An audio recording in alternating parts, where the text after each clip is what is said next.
Africa, a continent that contributes the least to climate change, but is suffering the most from its consequences.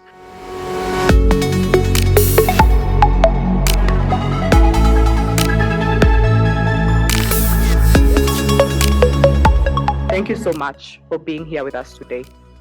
Oxfam and FEMNET, alongside our partners in Burkina Faso, Nigeria, Ghana, and Ethiopia, have basically put this event to ask African governments and their partners that the Africa position for the 29th Conference of Parties must advocate for a gender-responsive climate financial ecosystem. And that is one that recognizes the intersectional challenges that women face in the areas that they typically operate. We all have, in one way or another, witnessed the first-hand devastating effects of climate change to our economies. This is why the 5th African Climate Talks are crucial. Agriculture is at the heart of Africa economy, and also even as women who are the backbone and also the custodian of this project, we must see that we push and work concurrently and work to foster more of this project in communities.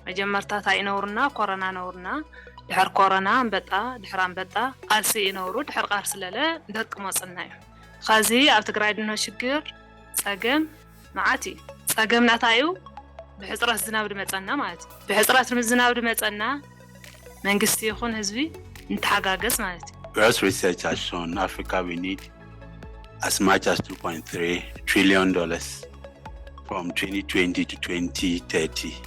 As far as issues of implementing NDCs are concerned. The fact is that the private sector contributes so much in terms of the climate change adverse impacts. And so it's important that we look at where we can get the money as far as the private sector is concerned.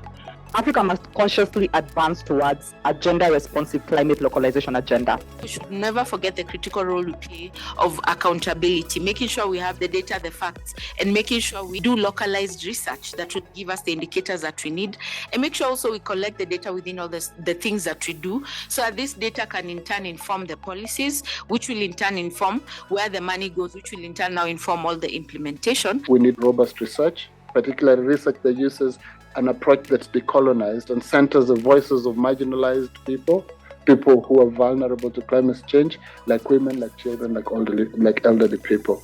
We currently live in a scenario where we don't have rules. We're operating without rules when it comes to climate finance. There's no universally agreed definition of climate finance, and everyone is calling everything and anything coming as a climate finance. Where is the money? Promises not going that far, cope this, cope that for decades at war. Not if and not when. Not for women, but with women. The direction is clear. Let the 5th African Climate Talks be a turning point where we move from rhetoric to action.